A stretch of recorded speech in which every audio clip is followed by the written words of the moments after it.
is Alejandro, is Jesus, is Joel, and is Daniel. When we were told that we would actually participate in this program, we decided that we would want to get a proposal that would encompass several topics and would actually solve several problems proposed in this program.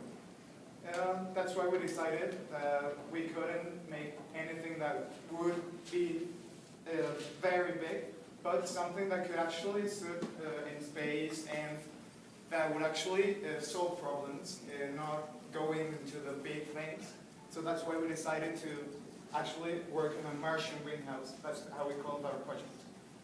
Well, first we are explaining how it will actually be built in Mars. Well, I'm going to explain how this is going to be built. First of all, the building is going to be very easy because the pieces are geometrical, so they are easy to transport and easy to move from one place to another. Also, you can see here, we're starting with these long rails. The long rails are made from aluminum. Why aluminum, you might ask? Because it's light, it's flexible, it's strong, and with the oxygen produced by the plants, it's going to become even stronger. Then there are small grains between each square. These small grains are used to delimit every square, and the squares are going to have inside 3 pipes, one from clean water, dirty water, and energy. Other pipes are going to connect into a circuit. Then these other rails that are on the top are going to be also from aluminum. They are like half a meter of wide width. And also they are so strong because the aluminum is staying under the space. Now we have the windows that are made from a German polymer, and we use that because it's strong, it's light, and it allows enough sunlight to enter the greenhouse and the plants stay alive. Also it's going to be oriented from east to west because it also allows more sunlight to come in. And we can see these windows that are also made of the polymer. And basically, and the door, as you can see there, it has this form because we have 2 rooms for the pressure. If you enter or go outside, you need to pressurize everything. I want to point out that in the animation it's empty because we are not sure on how it's going to be the final version. I need to show you how it's going to be assembled and everything else. But also, what you just see here is this little physical representation of the animation. And here are the rails. And also another benefit of this polymer is the dust from Mars doesn't collect on the top, it just slides right down. That's very easy to keep it clean. Then you can see here, they are the pipes, hopefully you can see them. That's how they are going to look. And then also the form helps when the air from Mars to push it down and it's in place. Now also we're going to talk about the control system. It's going to be simple, it doesn't have to do a lot. Use the same as a normal greenhouse here on Earth. We will have a main computer, an auxiliary computer, and also a lot of sensors around the greenhouse. Now they monitor any specific turn that for any emergency or whatever, they use Kelvin. And you see, it doesn't require a lot.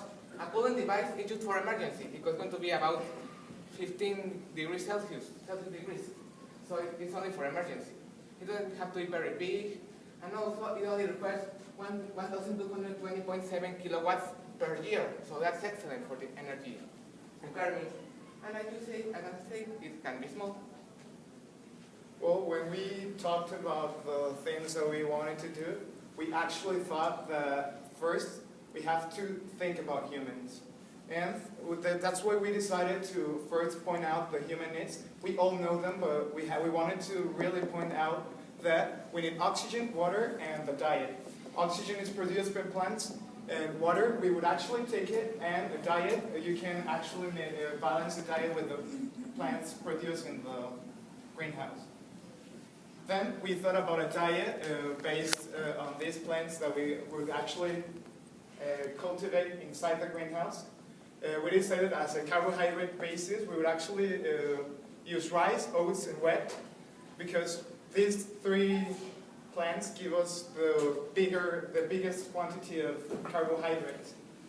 Then we would actually have a protein basis vegetable proteins aren't as useful as animal proteins in our body.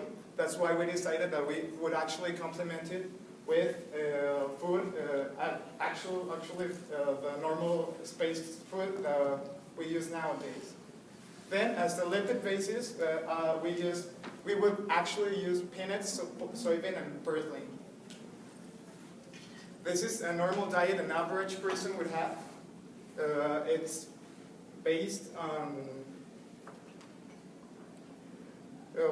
it has 2,000 calories per day.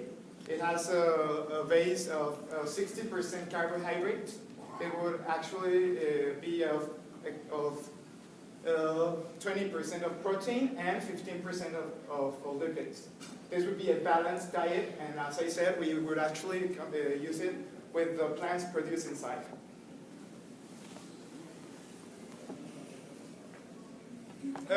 We wanted also to point out the plant needs. We're planning to do a greenhouse, so we wanted to say what are the requirements for the plant to actually grow great. First, temperature. They would need around 50 to 20 Celsius degrees, and with a difference between day and night.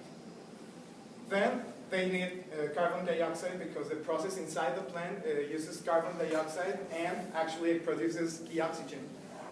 Then a light source, the photosynthesis, works with photons, and water. The water actually takes the minerals from the soil and takes them into every cell of the plant. This is a little image about photosynthesis for those who don't understand the process. Maybe perhaps there's someone who doesn't understand it. First, we have a light source. Then we have the carbon dioxide and water. This combination gives us the minimum things that a plant needs. Inside the cell, there are little structures called thylakoids inside every chloroplast. And in these little structures, the water is separated in hydrogen and oxygen. The oxygen just goes out of the plant, and the hydrogen is used in various processes to generate energy. Well, we thought about 3 types of energy sources. One type of them is the biophotovoltaic plates. As my partner has just said, these biophotovoltaic plates, it's important to take a plate in the thylakoids, where we obtain the electrons. We take the free electrons between the photosystem 2 when they travel to the photosystem 1. This idea was designed by Andrea Mershi and used zinc or titanium nanofibers and sheets. This biophotovoltaic plates uses cyanobacteria Thermosynococcus elongatus, and it's modified but not genetically. Just they feed them differently, so it is perfect. This would be composed about 3 steps. One, fluorine dust peroxide glass that increments its light capability. Under this would be the cyanobacteria, that they are perfect for Mars because they were the responsible about the creation of our primitive atmosphere. So they are accustomed to this type of environment. Under the cyanobacteria would be the sheets of titanium or zinc. This would be the pros and cons between using one or the other type of energy. The zinc main advantage is that it is economic and it travels the electricity faster. But the titanium is a lot more efficient. Each of these cells of 0.59 square centimeters will produce a power of 1.13 milliwatts. Well, the other way to produce energy we thought we could actually use to complement this type of energy for wind turbines. There are 2 types of wind turbines here in in Mars, in Earth, the vertical axis turbines and the horizontal axis. The vertical turbine has, as we were saying, advantages and disadvantages. The advantages is that it doesn't need a very strong structure to support all the weight. Also, it doesn't need a wing orientation. It can be near the floor, so that's very good in Mars because the atmosphere is really low, so it's an advantage in Mars. And it's better on the irregular floor, which is also an advantage in Mars. The great disadvantage is that it has a less energy production. The horizontal turbine also has advantages and disadvantages, though it would actually work better here on Earth than on Mars because of the advantages and disadvantages seen in Mars. We decided that we would actually use this type of turbine because it would actually, with the characteristics of Mars, it would actually produce the major quantity of energy. This is how it works. It's kind of a normal wind turbine, so it does not need an explanation. The third idea that we mentioned about producing energy is our idea is not, it has not just be applied, but we really think that we can convert this taboo about radiation into a benefit.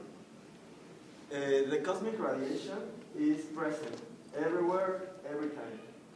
And this maybe won't be the mainly power source, but we convert a really bad thing, a mortal thing, into a benefit. As we know, the cosmic radiation is composed about alpha particles, beta particles, neutrons, gamma rays, and moons. Alpha particles are just alien nucleus, so it is very, very positive electronically. It is stopped, they are stopped by just getting in contact with matter that actually they don't pass the paper. The beta particles are electrons, free electrons, so they are actually electricity. Neutrons, they are just a little harder because they can go through every matter, but we research and we find out that they can pass very. Gamma rays are also very special. They can produce three types of effects. One of them is the photoelectric effect, depending on its energy. This is the effect produced by the less energized gamma rays. They just hit the electron, the photon hits the electron, and the electron blows away, producing electricity. If this photon is more energized, they will do the Compton effect. This Compton effect, as we see, is a photon that hits into an electron. The electron blows away, but we conserve the photon and can hit other electrons, so it will produce other photoelectric effect or a Compton effect. Again, generating electricity. The third effect we have is the per electron-positron creation. Our universe is magnific and it not only flows forward, there are particles that flow backwards in time. This is produced by photons, very, very energized.